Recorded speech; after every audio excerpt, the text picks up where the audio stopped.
দ্বিতীয় দফা ভোটের আগে নিরাপত্তায় জোর।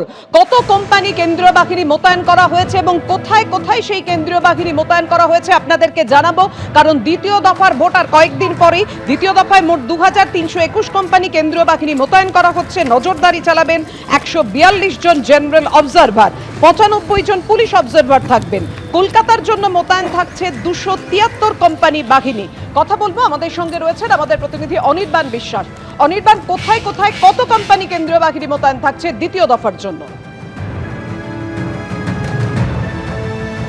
দেখো পাখি, তোমাকে প্রথমেই জানিয়ে রাখি যে 29 তারিখ যে দ্বিতীয় দফা নির্বাচন এবং তার আগে এখনো পর্যন্ত নির্বাচন কমিশন সূত্রে আমরা যেটা জানতে পাচ্ছি যে 2321 কোম্পানি কেন্দ্রীয় বাহিনী তারা কিন্তু মোতায়েন থাকবে দ্বিতীয় দফা নির্বাচনের জন্য।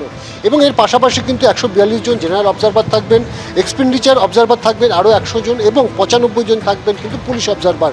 এবং যে কেন্দ্রীয় বাহিনীর মোতায়েনের কথা বলা হচ্ছে, এখনো পর্যন্ত ইনিশিয়ালি যে তথ্য আমাদের হাতে এসে পৌঁছেছে তাতে দেখা যাচ্ছে যে কলকাতা পুলিশ এরিয়াতেই কিন্তু সবচেয়ে বেশি কেন্দ্রীয় বাহিনী মোতায়েন করা হবে। সেখানে থাকবে 273 কোম্পানি কেন্দ্রীয় বাহিনী।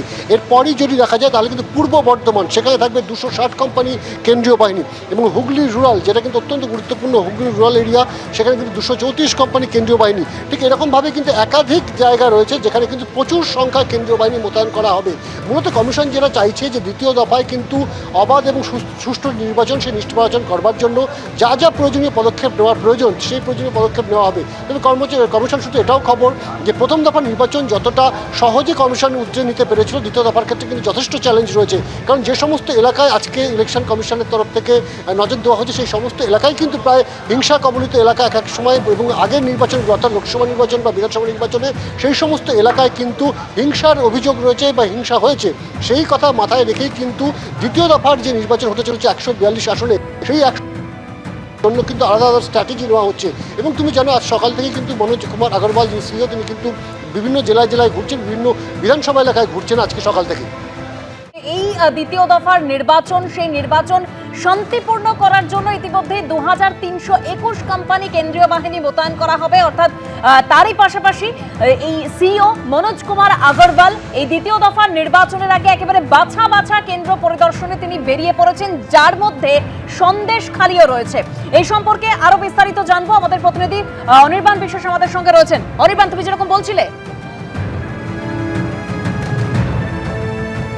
দেখো দেবস্মিতা, একদমই মনোজ কুমার আগরওয়াল সহ তার যে টিম তারা কিন্তু বেরিয়ে পড়েছেন। এনকে মিশ্রাও যিনি রয়েছেন স্পেশাল অবজারভার, পুলিশ অবজারভার, তিনিও কিন্তু রয়েছেন এবং তারা কিন্তু বিভিন্ন জায়গায় যাচ্ছেন।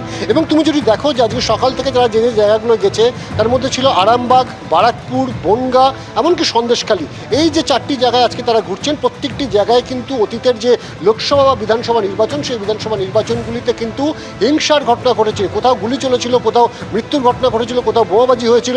ফলত সেই কথা মাথায় রেখে কিন্তু সিইও মনোজ আগরওয়াল তিনি কিন্তু নিজে বেরিয়ে পড়েছেন, সরেজমিনে সেখানে যাচ্ছেন এবং সেখানকার পরিস্থিতি খতিয়ে দেখছেন। শুধু তিনি যাচ্ছেন, পরিস্থিতি খতিয়ে দেখছেন এমনটা নয়, সেখানে কিন্তু যে সমস্ত স্টেক হোল্ডার রয়েছে, পুলিশ থেকে শুরু করে কেন্দ্রীয় বাহিনীর জওয়ান থেকে শুরু করে পুলিশ অবজারভার, ডিও, প্রত্যেকের সাথে কথা বলছেন। কতজন এখনো পর্যন্ত যারা ট্রাভেল মেকার্স রয়েছেন তাদের কী অবস্থায়, কতজনকে গ্রেপ্তার করা গেছে, কী পরিমাণে অস্ত্র সিজ হয়েছে, তার বিস্তারিত তথ্য কিন্তু তিনি নিয়ে নিচ্ছেন। কোন কোন এলাকাগুলো সবচেয়ে বেশি সেন্সিটিভ, সেখানে কী ধরনের জোর দিতে হবে।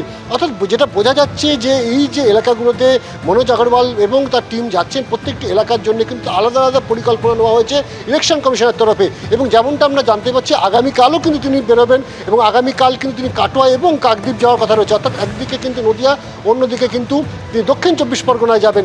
স্বাভাবিকভাবে এই কাকদ্বীপ কিন্তু বারে বারে আমরা দেখেছি যে দক্ষিণ 24 পরগনার এই যে কাকদ্বীপ, সেখানে কিন্তু বারে বারে গণ্ডগোল হয়, মৃত্যুর ঘটনাও ঘটেছে আগের নির্বাচনগুলোতে। ফলত ইলেকশন কমিশন এবং সিইও অফিস চাইছে যে 29-এর নির্বাচন সেটা কিন্তু অত্যন্ত বড় চ্যালেঞ্জ তাদের কাছে, এবং এই নির্বাচন যদি সুষ্ঠুভাবে করতে হয় তার জন্য প্রত্যেকটি বিধানসভা বা যে যে এলাকা বা যে যে বিধানসভাগুলো হিংসাপ্রবণ, সেই সমস্ত এলাকার জন্য আলাদা আলাদা করে কিন্তু দাওয়াই ঠিক করতে হবে। এবং সেই দাওয়াই দেওয়ার জন্যই কিন্তু বলা যেতে পারে আজকে মনোজ আগরওয়াল তার টিম নিয়ে বেরিয়ে পড়েছেন বিভিন্ন জেলায় জেলায় বিভিন্ন বিধানসভা কেন্দ্রগুলিতে। ধন্যবাদ অনির্বাণ। 29 তারিখ দ্বিতীয় দফার ভোট। এই মুহূর্তে সরাসরি গোঘাটের ছবি আপনাদের সামনে রাখবো। গোঘাটে রোড শো করছেন রাজনাথ সিং, সরাসরি সেই ছবি রেখেছি আপনাদের সামনে।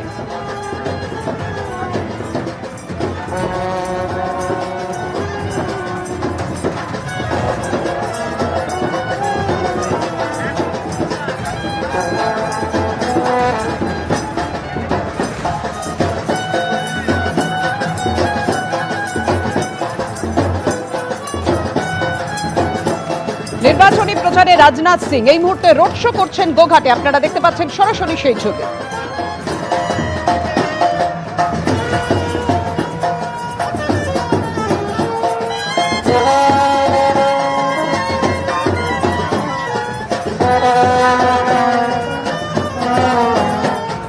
এবিপি আনন্দ, এগিয়ে থাকে, এগিয়ে রাখে।